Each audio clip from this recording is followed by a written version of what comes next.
நான் இவ்வளோ தூரம்லாம் படம் பண்ணுவேன்ற தாட்டெல்லாம் எனக்கு இல்லவே இல்லை. நான் பிக் பாஸில் இருந்த டைமில் ரொம்ப எனக்கு பர்சனல் ப்ராப்ளம்ஸ் நிறைய இருந்துச்சு. இந்த கமெண்ட்ஸ் எல்லாம் படிக்கும்போது எனக்கு ரொம்ப ஒரு மாதிரி ஒரு ஷெல்குள்ளே போயிட்டேன். அந்த ரீச் இல்லை நல்ல கமெண்ட்ஸ் என்னால் பார்க்க முடியல. ஒரு பர்டிகுலர் மீடியா கேம்பெயின் என்ன பண்ணாங்கன்னா, ஒரு பிக்சரை எடுத்தாங்க. பட் எப்படி போட்டாங்கன்னா, நான் வந்து ஆல்கஹாலிக் ட்ரிங்க் கையில் வச்சுட்டு இருக்கிற மாதிரி போட்டு, எனக்கு ஏன் ரொம்ப கஷ்டமாக இருந்துச்சுன்னா, அந்த டைமில் நான் ஃபீட் பண்ணிகிட்டு இருந்த ஒரு அம்மா, உன்னோட பிஆருக்காக இப்படி பண்ணுறேன்னா அது ரொம்ப தப்பு.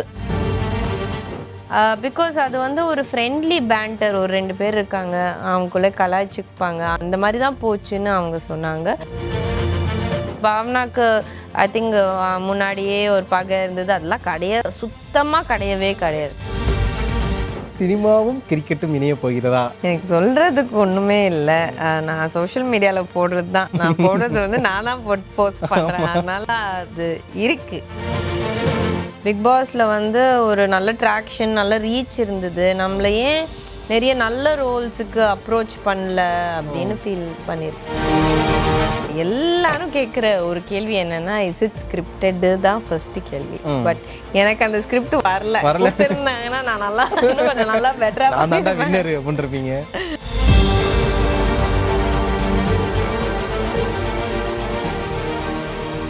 மாலை முரசு வை பிரசன்ஸ் இந்த ஸ்பெஷல் எபிசோடில் ரொம்ப ஸ்பெஷலான பர்சன் தான் நம்ம கூட இருக்காங்க. Fitness actress, model and Santoor mom அப்படின்னு சொல்லக்கூடிய ever gorgeous Samyuktha Shah ma'am தான். வணக்கம் மேம். வணக்கம். வணக்கம். எப்படி இருக்கீங்க? நல்லா இருக்கேன். நீங்கள் எப்படி இருக்கீங்க? ரொம்ப நல்லா இருக்கேன். ஆக்சுவலாக பிக் பாஸ் சீசனை வந்து ஒரு சீசனாக நான் ரிவ்யூ பண்ணிட்டு இருப்பேன். சீசன் 4ல தான் அஸ் ஆங்கராக எனக்கு ரிவ்யூ ஆரம்பிச்சது. அப்போ நிறையா மேடு பள்ளங்கள், சில இடங்களில் புகழ்ந்து பேசினேன், சில இடங்களில் அது மாதிரி ரோஸ்ட், இது மாதிரி பல விஷயங்களை கடந்து வந்திருக்கேன். நான் இப்போ போய் செக் பண்ணோம், நீங்கள் நல்லா பண்ணியிருக்கீங்க, எனக்கு எவ்வளோ அகேன்ஸ்டாக பேசியிருக்கீங்களா. முதல்ல அந்த இடத்துல டிஸ்க்ளைமராக ஒரு சாரி போட்டுறேன்னு நினைக்கிறேன். ஆல் பார்ட் ஆஃப் இதுதான். எப்படி மேம் இருக்கு? திரும்பி பார்த்தா ஒரு பக்கம் பிக் பாஸ் மூலமாக சம்யுக்தா வெளியில் தெரிய ஆரம்பிச்சாங்க தமிழ்நாட்டில் பீப்புள் எல்லாருக்குமே. இப்போ பார்க்குறீங்க அப்படின்னா வர வாரத்தில் ஒரு படத்தில் லீட் ரோலில் பண்ணுறீங்க. எப்படி இருக்குது இந்த ஒரு ஜேர்னி உங்களுக்கு? ஸோ ரொம்ப அன்எக்ஸ்பெக்டடாக இருக்குது ஆக்சுவலி. நான் இவ்வளோ தூரம்லாம் படம் பண்ணுவேன்ற தாட்டெல்லாம் எனக்கு இல்லவே இல்லை. அப்படியே யதார்த்தமாக வர ஆப்பர்ச்சுனிட்டிஸை தான் என்னால் பயன்படுத்திக்க முடியும். ஸோ பிக் பாஸே எனக்கு ஒரு பெரிய ஹை கொடுத்தது. அண்ட் அதுக்கப்புறம் வர படம்லாம் பண்ணியிருக்கேன். காஃபி வித் காதலா இருக்கட்டும் சரி, வாரிசில் இருக்கட்டும் சரி, ஒரு வெப் சீரிஸ் பண்ணியிருக்கேன். அப்புறம் காரின்னு ஒரு படத்தில் வந்து நெகட்டிவாக கூட பண்ணியிருக்கேன். ஸோ இந்த மாதிரி வர ரோல்ஸ் எல்லாம் நான் எடுத்து பண்ணிட்டு தான் இருக்கேன். பட் எனக்கு ஓகே, சினிமாவில் ஒரு பேர் வர்ற அளவுக்கு நான் இது வரைக்கும் ஏதாச்சும் எஸ்டாப்ளிஷ் பண்ணியிருக்கேனான்னு கேட்டிங்கன்னா, என்னோட பர்சனல் ஃபீலிங் இல்லைன்னு தான் சொல்லுவேன். ஸோ நான் என் தாட் ப்ராசஸ்லேருந்து எப்படி வருவேன்னா, சரி நம்ம ஒரு ப்ராஜெக்ட் எடுக்கிறோம், அதுக்கு நம்ம பெஸ்ட்டு கொடுக்கலாம், நம்ம வந்து பேஷனேட்டாக இருக்கோம், நம்மளுக்கு இந்த ஃபீல்டு பிடிச்சிருக்கு, அதனால பெஸ்ட்டு கொடுக்கலாம். அது என்ன, அதுலேருந்து வர ரிசல்ட் என்னன்றது நம்ம கையில் இல்லை. அதனால அதுக்கு நம்ம ஒன்றும் பண்ண முடியாது, அந்த முயற்சி மட்டும்தான் எடுக்க முடியும். ஸோ அந்த வகையில் மட்ராஸ் மாஃபியா கம்பெனியில் ஒரு அந்த ஆப்பர்ச்சுனிட்டி கிடைச்சதுக்கே ரொம்ப ஹாப்பியாக இருக்கேன். அண்ட் இவ்வளோ தூரம் அந்த படம் முடிஞ்சு ரிலீஸ்க்கு வருதுன்னா அதோட ஹாப்பி. ஏன்னா நான் எக்ஸ்பெக்ட் பண்ணல, ஏன்னா கொஞ்சம் ப்ராஜெக்ட்ஸ் நான் பண்ணியிருக்கேன், இவ்வளோ தூரம் வந்ததில்லை. ஸோ இன்றைக்கி ஒரு ப்ரொமோஷனில் நம்ம உட்காந்து பேசிகிட்டு இருக்கோம் அந்த படத்தை பற்றின்ற போது நான் லீடாக பண்ணுறதுனா எனக்கு இப்போ தான் அது சிங்க் ஆகுது, அந்த என்டையர் ஃபீலிங். அண்ட் ரொம்ப சந்தோஷமாக இருக்குது. ஏதாவது ஒரு படத்தில் இருக்கக்கூடிய ஒரு போலீஸை பார்த்து இன்ஸ்பயர் பண்ணது, இல்லைனா வந்து காப்பா மாறினா இதெல்லாம் நம்ம பண்ணண்டா அப்படின்ற மாதிரியான ஓன் ப்ரிப்பரேஷன்லாம் ஏதாவது இருக்கா மேம்? ஆக்சுவலி நான் எதுவுமே ப்ரிப்பேர் பண்ணல. ஆக்சுவலி இப்போ யோசிக்கும் போது கொஞ்சம் லைட்டாக ப்ரிப்பேர் பண்ணியிருக்கலாமோ, அப்படி ஒரு ஸ்டன்ட்ஸு அதை பண்ணியிருக்கலாம். பட் என்னோட 100% கொடுத்துட்டேன் படத்துக்கு. அண்ட் அது நல்லா வந்திருக்குன்னு நம்புகிறேன். மேம் எது மேம் ரொம்ப easy, being a mom or being a model, being ஒரு ஃபிட்னஸ் ஆர்எல்ஸ் இண்டஸ்ட்ரியில் வந்து நார்மல் ரோல் பண்ணுறது, இல்லைனா காப் ரோல், இது 5ல் எது மேம் கஷ்டம் நினைக்கிறீங்க? கஷ்டம் வந்து பீயிங் எ மாம் தான். ஐயோ பாடா படுத்து இந்த பசங்க, நிஜமா சொல்றேன். சேட்டையா தான் இருக்கேன், ஏதாச்சும் ஒன்று பண்ணிட்டே இருப்பாங்க. இந்த எந்த அம்மா கிட்ட கேட்டாலும் இதுதான் அவங்க கிட்ட. படிக்க சொல்லணும், டைமுக்கு தூங்க சொல்லணும், பல்லு விளக்க சொல்லணும், குளிக்க சொல்லணும், டெய்லி அது சொல்லிட்டு நானே சொல்றேன், உனக்கு இது திருப்பி திருப்பி சொல்லி சொல்லியே எனக்கு நெஞ்சு வலிக்குது, தயவு செய்து நீயே பண்ண மாட்டியா, 10 வயசு ஆகுது உனக்கு, வேண்டே பண்ணுவான். மேம் ஆக்சுவலாக இதை ஸ்டார்டிங்லேயே சொல்லணும்னு நினச்சேன் மேம். ஒருத்தவங்க ஒரு வருஷம் வர்றப்போ ஒரு ஏஜ் கூடுதுன்னு கொஞ்சம் கவலைப்படுவாங்க. நானும் அந்த பாருங்க முடியெல்லாம் இறக்கி வச்சு, ஏன்னா முடியெல்லாம் கொட்டிடுச்சு. நீங்கள் எப்படி மேம் ஒரு வருஷமும் எங்கே மாறிட்டு இருக்கீங்க அப்படின்னீங்க? தேங்க்யூ. நீங்கள் சொல்கிறது எனக்கு ரொம்ப சந்தோஷமாக இருக்குது. ஆனால் ரியாலிட்டியில் எனக்கும் வயசு ஆகிட்டே தான் இருக்குது, எனக்கும் ஃபீலிங்காக தான் இருக்குது. பட் நான் பிலீவ் பண்ணுற ஒரு விஷயம் வந்து எல்லாமே பேலன்ஸ்டாக பண்ணணும். நான் எதுவுமே எக்ஸ்ட்ரீமாக பண்ண மாட்டேன். டயட்டாக இருக்கட்டும் சரி, எக்ஸசைஸாக இருக்கட்டும் சரி, அந்த எவ்வளோ தேவையோ அந்த நாளுக்கு நான் பண்ணுவேன். பட் நான் ஸ்கிப் பண்ண மாட்டேன். ஒரு வாரத்தில் அட்லீஸ்ட் ஒரு 4 days ஜிம் இல்லை ஏதாச்சும் ஒரு ஃபிசிக்கல் ஆக்டிவிட்டி, பேட்மிண்டனாக இருக்கட்டும் சரி, பிக்கிள் பாலாக இருக்கட்டும், ஏதாச்சும் ஒன்று பண்ணிடுவேன். ஸோ அந்த மாதிரி பேலன்ஸ் பண்ணுறனால தான் நீங்கள் இன்றைக்கி எனக்கு காம்ப்ளிமெண்ட் கொடுக்குறீங்கன்னு நான் நம்புகிறேன். மேம் ஆனால் நிறைய பேர் என்ன சொல்கிறாங்கன்னா, நீ மென்டலாக என்னைக்கு ரொம்ப ப்ரெஷர் ஆகுறியோ, லைக் வந்து டிப்ரெஷனில் இருக்கியோ, அப்போ தான் உனக்கு இந்த வெயிட் போட ஆரம்பிக்கிறது, லைக் நீ ஏஜ்டாக தெரிகிற மாதிரியான ஒரு விஷயங்கள்லாம் வரும் அப்படின்றாங்க. கண்டிப்பாக ஸ்ட்ரெஸ்ஸுனால, நம்ம மென்டல் ஸ்டேட்னால நம்மளுக்கு அறியாமையே நிறைய ஹெல்த் இஷ்யூஸ் வரும். இன்டர்னலாக ரொம்ப நம்மளை அஃபெக்ட் பண்ணும். அண்ட் யா, அப்போ அதனால தான் கேள்வி, அப்போ சம்யுக்தா மேம் எந்த டிப்ரெஷன், சம்யுக்தா மேம் எந்த டிப்ரெஷனும் பிரச்சனைகளும் ஜாலியாக இருக்காங்களா? ஆமாம், கண்டிப்பாக சார். நான் பிக் பாஸில் இருந்த டைமில் ரொம்ப எனக்கு பர்சனல் ப்ராப்ளம்ஸ் நிறைய இருந்துச்சு. அது வந்து தெரிஞ்சுதா இல்லையா எனக்கு தெரியல, பட் என் மைண்டில் ஓடிட்டே இருந்தது, என்ன நடக்க போகுது, என்னவா இருக்கும். ரொம்ப ஒரு காம்ப்ளெக்ஸான ஒரு சுச்சுவேஷனில் இருந்த மாதிரி எனக்கு அப்போ ஃபீல் ஆச்சு. அதெல்லாம் கடந்து வந்துட்டேன். ஒரு பீஸ்ஃபுல்லான ஒரு ஸ்பேஸில் இருக்கேன் இப்போது, ஒரு சேஃபான ஸ்பேஸில் இருக்கேன்னு எனக்கு. மேம் நீங்கள் பிக் பாஸில் இருக்கப்போ நான் ஓப்பனாக சொல்கிறேன், நானும் சம்யுக்தா ஆர்மின்னு கொஞ்ச நாள் சுற்றிட்டு இருந்துட்டேன். அதுவும் நீங்கள் உங்களோட கதையெல்லாம் சொன்னதுக்கப்புறம் ஒரு மெல்ட் ஆகி உருகிட்டேன் நானும்ல, அது மாதிரியான ஒரு விஷயமாயிட்டேன். உள்ள ஒரு கிளாஸ் போச்சு, நான் அந்த கிளாஸை வந்து பேசுவோம்ல, அதுலேயே நான் பெருசாக இது பண்ணிக்கல, ஏன்னா அது ரொம்ப சென்சிட்டிவான விஷயம். நீங்கள் எவிக்டார் வரையுமே வந்து நான் சம்யுக்தா ஆர்மிடான்னு சொல்லிட்டு தெரியும்ல, அந்த மாதிரியான ஒரு விஷயம் தான் இருந்தது. வெளியில் வந்ததுக்கப்புறமா அதுக்கான ரிஃப்ளெக்ஷன்ஸ் உங்களுக்கு இருந்ததா மேம்? அதை திரும்ப வெளில வந்து பேசுனீங்களா? அந்த ஒரு விஷயம் நடந்ததா உள்ளே நடந்த கிளாஸஸும்?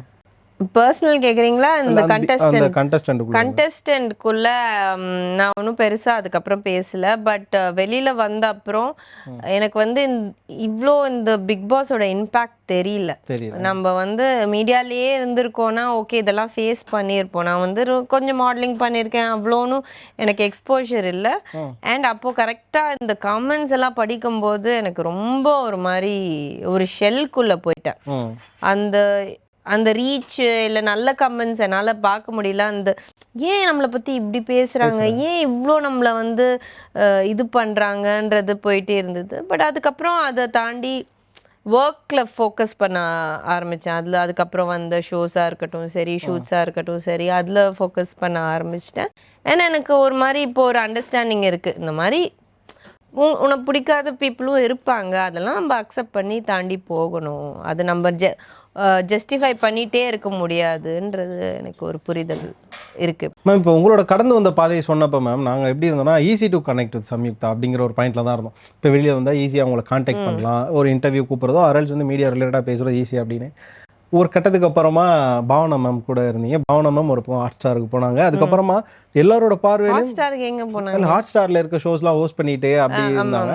அதுக்கப்புறம் நீங்களும் பாவனா மேம் கூட க்ளோஸ் ஃப்ரெண்ட் அப்படிங்கிறனால ஒரு கட்டத்தில் ஆடியன்ஸோட பார்வையெல்லாம் சம்யுக்தா மேம் இஸ் எலைட் அப்படிங்கிற விஷயம், அவங்களை ஈஸி டு ரீச் பண்ண முடியாது, அவங்க கான்டாக்ட் பண்ண முடியாது, ஒரு இன்டர்வியூ கூப்பிட்றதுனாலுமே அவங்க வந்து ரொம்ப கஷ்டம் அப்படிங்கிற மாதிரி இருந்தது.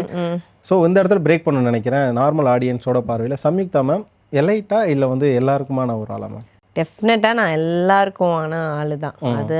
அது எப்போதுமே, இப்போன்னு இல்லை, எப்போதுமே நான் எல்லாரையும் ஒரே மாதிரி தான் பார்ப்பேன். எல்லார்கிட்டையும் ஒரே மாதிரி தான் பேசுவேணும்.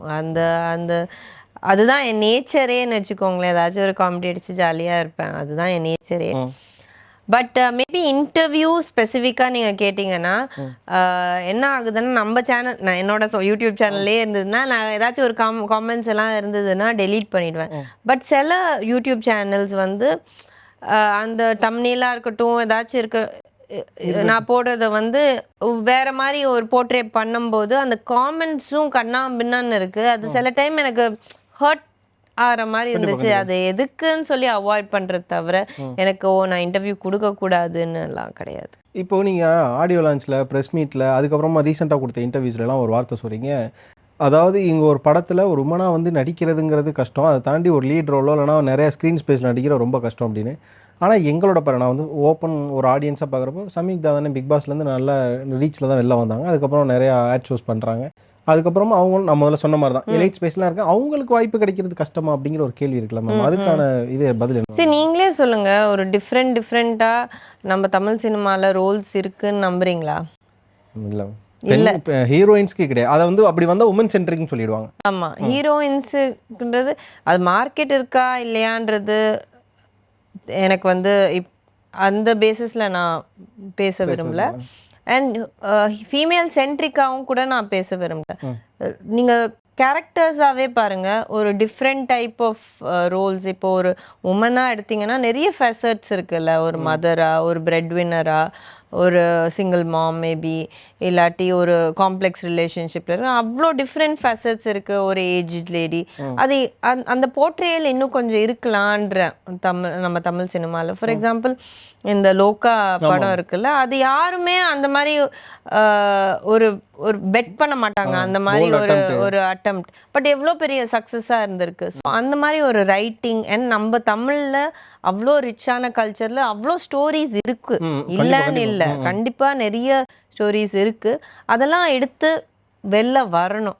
அதுதான். உங்களுக்கு ஒரு ஹீரோவோட நல்ல ரொமான்டிக்காக லவபிள் மூவி ஃபிலிம் பண்ணணும்னு ஆசையா, இல்லைனா இப்போ நீங்கள் சொன்ன மாதிரி கல்ட்டாக ரொம்ப நாள் நிலைத்து பேசக்கூடிய இந்த ஒரு ரொமான்டிக் ஸ்லோ மோஷன் பிஜிஎம் நம்ம அழகாக காட்டுற இந்த விஷயமே இல்லாத நிலைத்து நிற்கக்கூடிய படமான ஆசையா மேம்? இந்த நீங்கள் செகண்டாக சொன்னது, பட் என்ன அழகாக காட்டணும், அது என்ன கதையாக இருக்கே, நம்மளை அழகாக தான் காட்டணும். பட் இந்த மாதிரி டிஃப்ரெண்ட் ஜானர்ஸில் இருக்கிறது ஐ வுட் ப்ரிஃபர், ரொமான்ஸை தாண்டி. ஒரு டைரக்டர் லிஸ்ட்னு இருக்கலாம் மேம், இவங்க படத்தெல்லாம் நம்ம நடிச்சிடணும், அதுவும் குறிப்பாக சரி ஓகே ஓப்பன் ஃப்ளாட்டாக இருக்கும் நடிச்சுக்கோங்க. இப்போ நீங்களாம் கௌதம் மேனன் சார் படத்தில் நடிச்சிங்கன்னு வச்சுங்களேன், எக்ஸ்ட்ராவே இன்னும் 2 லென்ஸ் போடுவார் சார்லாம். ஸோ அது மாதிரி உங்களுக்கு லிஸ்ட்டில் யாரெல்லாம் மேம் இருக்காது உங்கள் படத்தில்? எனக்கு ஏன்னோ நம்ம பிரதீப் ரங்கநாதன் அவர் படத்தில் நடிச்சா ஜாலியாக இருக்கும்னு நினைக்கிறேன். ஏன்னா ஒரு மாதிரி டிஃப்ரெண்ட் சப்ஜெக்ட்ஸ், இப்போ இன்னைக்கு இருக்கிற ரிலேட்டபிள் லவ் சப்ஜெக்ட்ஸாக தானே எடுக்கிறாங்க, அந்த காம்ப்ளெக்சிட்டி ஆஃப் டுடேஸ் ரிலேஷன்ஷிப்பில் எடுக்கிறாருல. ஸோ அது நல்லா இருக்கும்னு தோணுது. நீங்கள் ரீசெண்டாக லைக் பண்ண ஃபிலிம் எது மேம்? லைக் பண்ணி என்ஜாய் பண்ண ஒரு ஃபிலிம்? நான் இப்போ ரீசெண்டாக 2 படம் பார்த்தேன். காந்தாரா பார்த்தேன், எக்ஸ்ட்ராடினரியாக இருந்த மாதிரி எனக்கு இருந்துச்சு. அண்ட் டூட் பார்த்தேன், எனக்கு பிடிச்சிருந்தது. டூட் நல்லா இருந்துச்சு, நல்லா ஜாலியாக இருந்தது. எல்லாரும் சொல்கிற மாதிரி இவங்க என்ன இவங்களுக்கு இதாக இருக்காங்க கல்யாணம், பட் அந்த மூவி ட்ராவல்லையே அவங்க கிளியராக சொல்கிறாங்க எப்படி அது ட்ராவல் ஆகுதுன்னு. ஒரு லாஜிக்கல் லூப் இல்லாமல்லாம் கிடையாது. சூப்பராக இருக்குது படம், ஃபன்னாக இருக்குது. I like dude. After that Bigg Boss இங்கே ஒரு 5 இயர்ஸ் ஆகிடுச்சு. இந்த 5 இயர்ஸில் இந்த படம்லாம் நம்ம நடிச்சிருக்கலாமோ, இல்லைனா இந்த வாய்ப்பு நமக்கு ஏன் வரல, நீங்கள் மிஸ் பண்ணி ரிக்ரெட் பண்ண டைம்லாம் இருக்கா மேம்?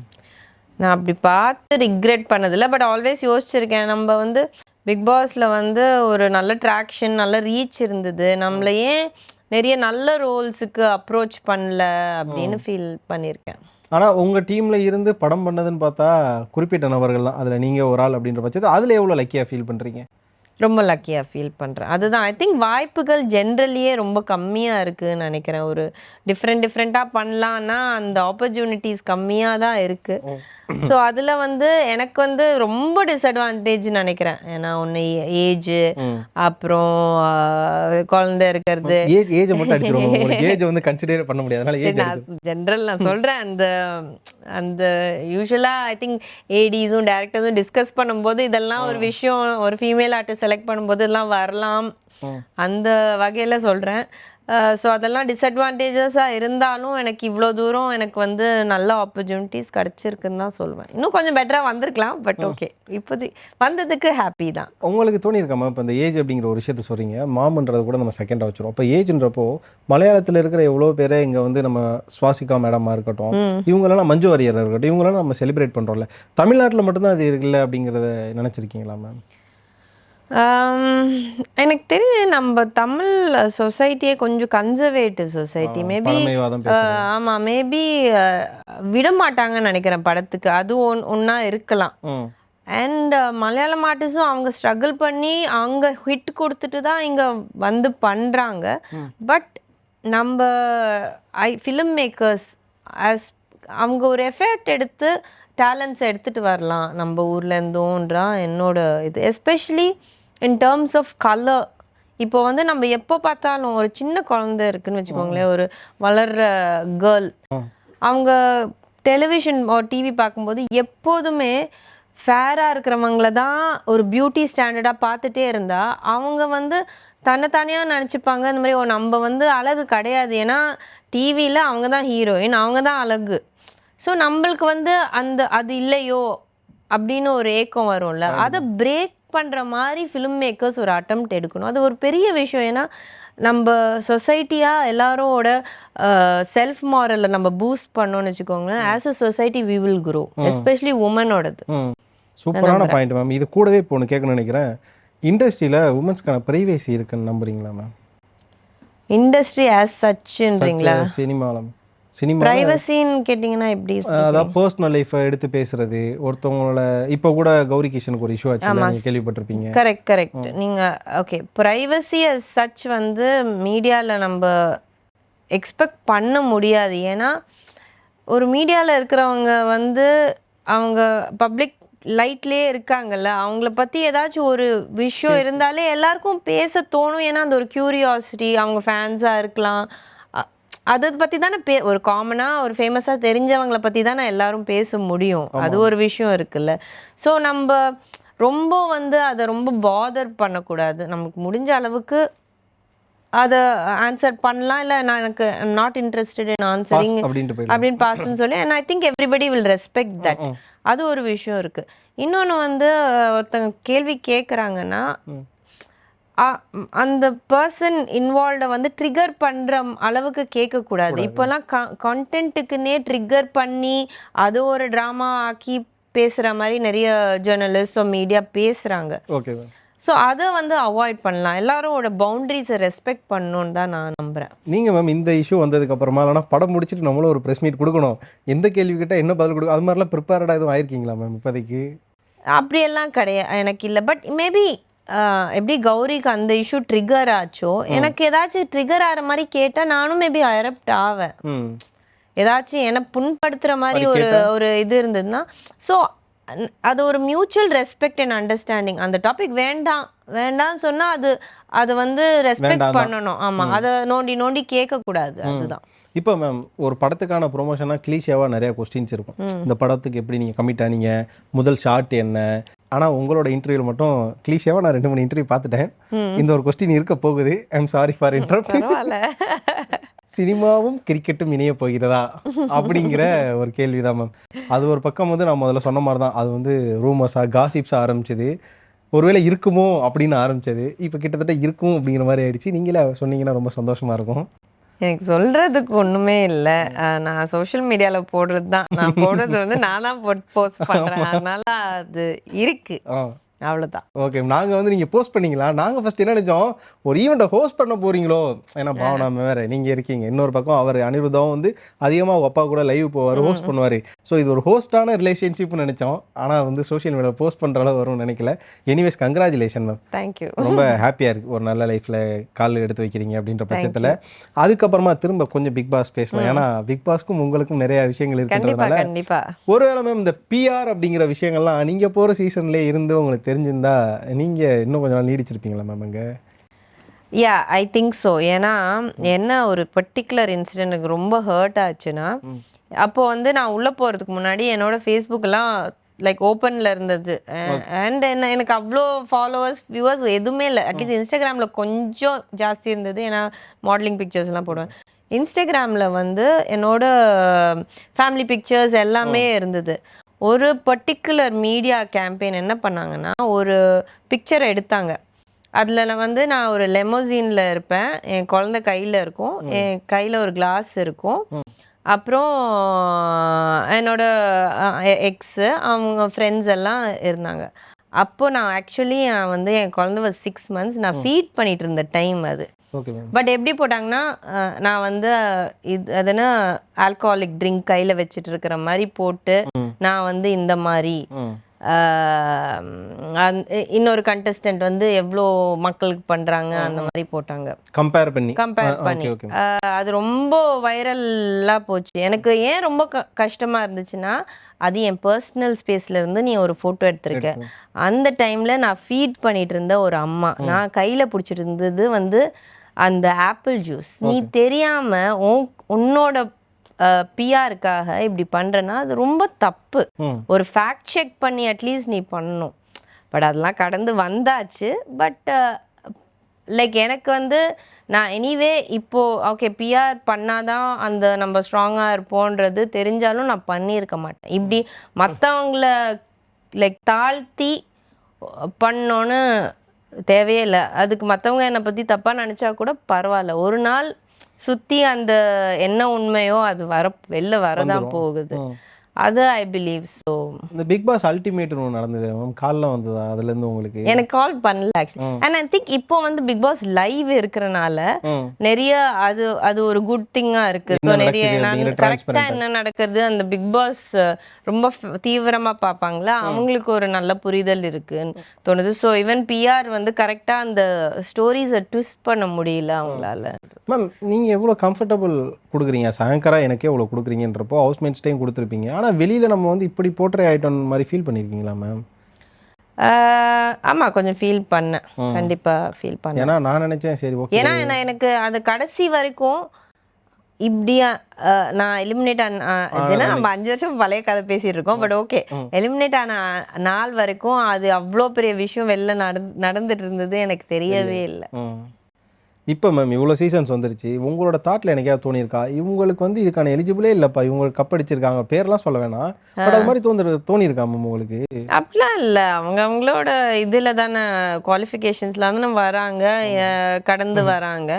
என்னோட season I feel was a tough சீசனாக எல்லாரும் ரொம்ப இன்டெலிஜென்ட் அண்ட் ரொம்ப ஒரு சேலஞ்சிங்காக இருந்த மாதிரி இருந்துச்சு. எல்லாரும் பாதி பேர் வெளியில தெரிஞ்சு உள்ள வந்தாங்க ஃபேமோட, நிறைய பேர் யாரும் தெரியாம உள்ள வந்து ஃபேமையும் ஃபேன்ஸையும் சம்பாதிச்சாங்க. அண்ட் எல்லாரும் ஒரு ப்ரிப்பேர்டாக தான் வந்தாங்க. எனக்கு கொஞ்சம் ப்ரிப்பரேஷன் கொஞ்சம் கம்மி அண்ட் என்னோட பர்சனல் மைண்டும் சரியா இல்லை. I think that's not a great time for me to have actually gone. But ஆனாலும் அந்த மேபி நான் இப்படி யதார்த்தமாக அப்படி இருக்கிறனால எனக்கு ஒரு தனிப்பட்ட ஒரு ரீச் இருக்குது. நான் பர்சனலாக என்னோட ஃபேன்ஸோ யாரோ மீட் பண்ணும்போது என்னோட ஒரு ரிஃப்ளெக்ஷன் அவங்கள தெரியுது, அவங்கள தெரியுது. ஸோ அது வந்து I feel everybody doesn't have to like me. நிறைய பேர் வந்து என்னை பிடிக்கலன்னா பரவாயில்ல, எனக்கு யாருக்கெல்லாம் என்னை பிடிக்குதோ அவங்க என்ன மாதிரியே ஒரு மாதிரி வைப்ல இருக்காங்க. So that's good enough for me. பிடிச்சவங்க கூட டைம் ஸ்பெண்ட் பண்ண டைம் இல்லடா அப்படின்றீங்க அந்த மாதிரி. இதுவும் ஒரு 5 வருஷம் பழைய கேள்வி தான். இது ஒரு டவுட் மட்டும் எனக்கு இருக்கு மேம். என்ன தெரியுமா, சாரி படம் இன்டர்வியூ எடுக்கல, நீங்க அந்த பிக் பாஸ் வந்து கிளாரிஃபை பண்ணிட்டு இருக்கீங்க. எனக்கு இந்த ஒரே ஒரு சந்தேகம் மட்டும் மேம். சொல்லுங்க. நோ ப்ராப்ளம் சொல்லுங்க. உள்ள நீங்க இருந்த கொஞ்ச நாள்ல வெளியில வழக்கம் போல உள்ள இருக்க யாருக்காவது ஒரு காதல் பாட்டுகள்லாம் போடுவாங்கல்ல, சாம் அண்ட் சோம்னு ஒன்று போட்டானுங்க. கொஞ்ச நாள் அது இல்லைன்னு பிரேக் ஆயிடுச்சு. வெளியில வந்து அதை பார்த்து என்னைக்கா சிரிச்சிருக்கீங்களா? வெளில வந்து அதெல்லாம் பார்த்தீங்களா மேம்?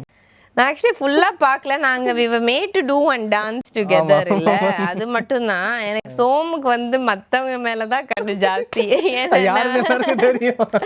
அது வந்து ஃபர்ஸ்ட்லேருந்தே அப்படி தான் இருந்துச்சு. எனக்கு ஃப்ரெண்ட் மாதிரி தான் சோம் வாஸ்.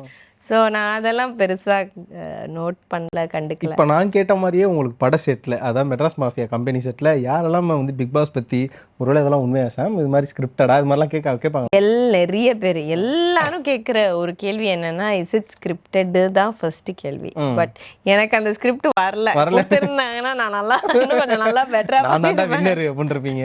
நீங்கள் இப்போ கோ வித் த ஃப்ளோ அப்படின்ற ஒரு விஷயம் இருக்கீங்க. என்னை பற்றி என்ன நினைக்கிறீங்க, தப்பாக நினைக்கிறேன், நீ நினச்சிக்காது ஒன்னொரு டைம், என்னை பற்றி குட்டாக நினைக்கிறவங்க டைம். பாவனா மேமுக்கு இப்போ நடுவில் ஒரு இஷ்யூ ஒன்று வந்தது, அவங்க உங்கள்ட்ட ஷேர் பண்ணாங்களா, அவங்க கோ வித் ஃப்ளோவில் இருந்தாங்களா, இல்லை அவங்க அதில் ஸ்ட்ரகிள் ஆனாங்களா மேம்? எல்லாரும் இப்போது சோஷியல் மீடியா வந்து எல்லாரும் தான் எல்லாத்தையும் படிக்கிறாங்க. இப்போ நாங்கள் வந்து அவ்வளோ பிஸி, எல்லாரும் ஃபோனோட தான் இருக்காங்க. எவ்வளோ பிஸியாக இருந்தாலும் ஃபோன் நோண்டிட்டு தான் இருக்காங்க. கண்டிப்பாக கமெண்ட்ஸ் எல்லாம் படித்து ஹர்ட் ஆக தான் செய்வாங்க. பட் அவங்க சொன்ன ஒரு விஷயம் என்னென்னா, என் கையில் இது இல்லை, அதனால நான் வந்து இதை வந்து என்னால் எனக்கு வந்து அக்ரெசிவாக நான் அதாவது சொல்லி ஹேண்டில் பண்ணுற ஒரு மனநிலைமையிலே இல்லை. ஏன்னா டெஃபினட்டாக ஹர்ட்டாக இருக்காங்க. பிகாஸ் அது வந்து ஒரு ஃப்ரெண்ட்லி பேண்டர், ஒரு 2 பேர் இருக்காங்க, அவங்களுக்குள்ளே கலாய்ச்சிப்பாங்க, அந்த மாதிரி தான் போச்சுன்னு அவங்க சொன்னாங்க.